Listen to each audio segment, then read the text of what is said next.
I turned to be 93, but I never felt that I was an old man by any means. But all of a sudden, osteoporosis set in, and I had to start having assistance. I'm now on a walker. I can navigate a little bit on my own by holding on to the walls or chairs or whatever. But I won't go into that to any extent because we just don't have that much time. But certainly it's good to be here to see so many of my nieces and nephews, and even some of the grand-nieces and nephews that I had never met before. I didn't realize that the Millis family was so large. As you know, my mother-in-law had 12 children. The second child, who was little Mamie, we called her, she died when she was 1 year old. Of course, I never knew her. My older sister, Lucille, she was the first child, and then after little Mamie died, Wesley, the oldest boy in the family, was born. And then came William, Marion, Aline, and then I came out to Aline. After me came two more brothers who came a year apart, but both of them died just about a year apart.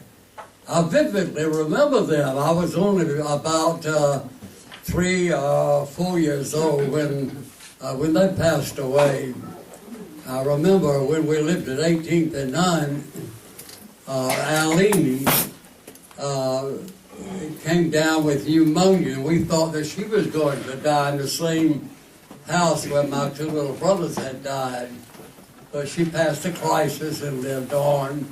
And of course she had her family and grandchildren. And then came Lloyd. Then came Herbert, the youngest child. And of course those in the family had children, and then through the years many grandchildren were born. The predominant one in my family was my mother. Her name was Nita. I never have been able to understand how we spell her name.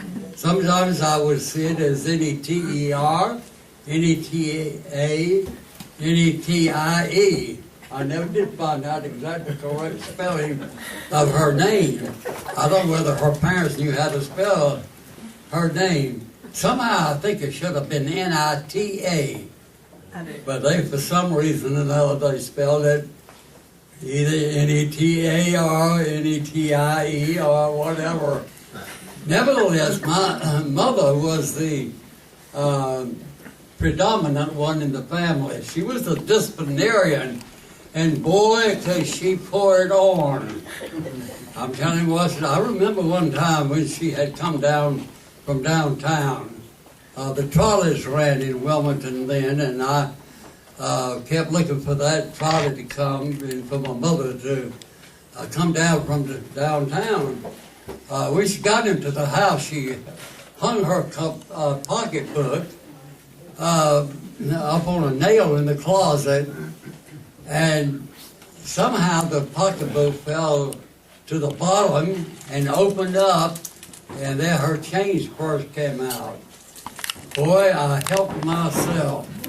I stole a quarter from my mother's pocketbook, and it was in the dark time of the Depression, which they call the Great Depression, that hit in 1929. I was only 9 years old at the time. Well, it didn't take my mother long to find out that that quarter was missing. She suspected that I was the one. Robert, did you take that quarter? No, ma'am. No, ma'am, I haven't seen your quarter. She took me to the different nearby neighborhood grocery stores to see if I had been to any of those stores to buy candy. Well, I said, no, Miss Millis, he didn't come in here. Well, my brother worked, Wesley, the oldest brother, worked as a soda jerk up at the corner drugstore. And at my young age, I was using a little bit of psychology. And I said, Mama, go up to the drugstore and see if I'd been up there. Well, it so happened that I had been in the drugstore, had that quarter changed into nickels, and played the slot machine. Well, I thought I had put a big one over on my mother. So that night when I went to bed, Wesley worked pretty late at the drugstore. After I had gone to sleep that night, first thing you know, bam, bam, bam, bam, bam. My mother had a switch, and boy, she was really laying it on for stealing her quarter. So that taught me a lesson. And for years, it took me a long time to get over that. But it's a good thing I got caught. There's no telling what I might have done next. I may have stolen $1. Nevertheless, my mother was the disciplinarian, and she was determined that we were all going to school to get a good education. Well, I was in about second grade, and during the Depression, we had very little to eat, didn't have proper clothes to wear to school, and my feet were on the ground. I needed a new pair of shoes. There was no money to buy shoes. Well, my mother said, well, you're going to have to wear Aileen's shoes to school. Well, Mama, I'm not going to wear the girls' shoes to school. She said, you're going to school. Well, I refused to go. She chased me out the house, ran after me across this field, but I outran her. Well, late that afternoon, I went back home. I was scared to go into the house because I knew that Mama was going to lay it on. So I crawled under the house and stayed until after dark. I got scared under the house, and I started to crawl out from under the house, and my right knee went over this broken fruit jar, and there was a great gash. When I got out into the light, it was just wide open. Should have required stitches, but there was no money to go to the hospital. Nevertheless, I had to heal up on its own. Well, I didn't get punished for that because my mother thought that I had been punished enough. But anyway, my mother used to get in some of the most ridiculous situations. I never will forget one time, and I was after married. I was married about this time. They had developed an iron lung. I'm sure you've heard of iron lungs. And they brought one to Wilmington so everybody could view it. They parked a long trailer down there front of the market, and my mother wanted to go see that iron lung. So we went down that front market. It was a long line there. And my mother was very slow in everything she did. But nevertheless, she would inch along and we would be right behind her. Eventually, we got up to the entrance of the trailer, but she was holding the line up. And being behind her, I said, Mama, what in the world are you doing? I saw she was fumbling with something. She said, I'm trying to get my donation in. Well, she had heard that if people wanted to make a donation, they were free to do so, so she wanted to get her donation in. I said, Mama, that's a parking meter. That's not a donation. Of course, we all got a kick out of that. Another time, we were going downtown, and it was during the war years. I was married at the time, We didn't have very good buses during the war years, but there was an old Tin Lizzie that used to run up and down Castle Street and then down front to the business section. Well, we were going somewhere to a movie, I don't remember. But anyway, we got there front in Castle, and of course, to be polite, to let Mama get on the bus first, we stood back. Mama took hold of the two bars. By the way, the old Tin Lizzie, you had to step way up to get onto the bus. And she took hold of those two bars and tried to pull herself up, or the more she tried to pull herself up, she began to squat. So she had to squat right on the bottom step. Well, we tried to push her in. My mother was, she wasn't a real fat woman, but she carried considerable weight.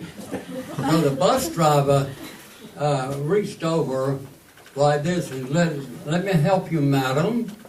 And so he tried to pull Mother up, and we had to get to her backside and push her up so she'd get on that bus.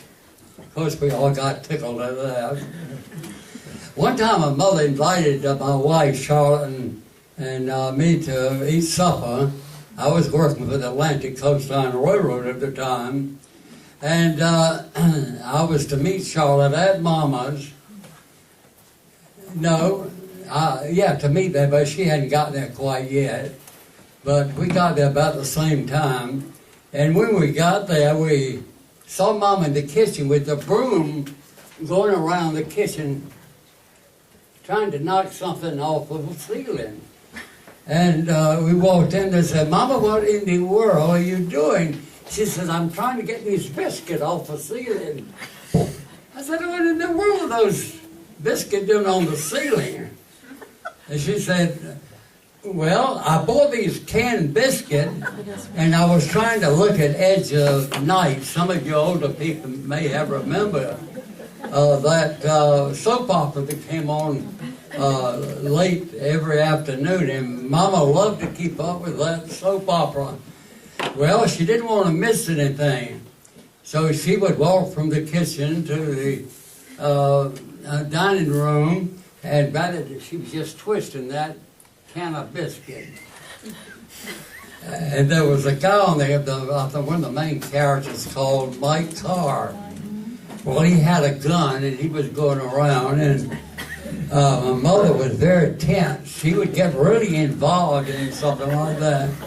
And about that time, pow, pow, pow, pow, and simultaneously, those biscuits exploded. And they went everywhere. Stuck on the ceiling. And my mother was trying to knock them down with a broom. Because that was something that you never forget. And we really got tickled there. I remember one time she went out to Eileen's house at Sunset Park, and somewhere in this area. And she started home, and she was going to catch a bus. And this dog got after her. She was scared to death of dogs. And this dog, like a boy, he was out.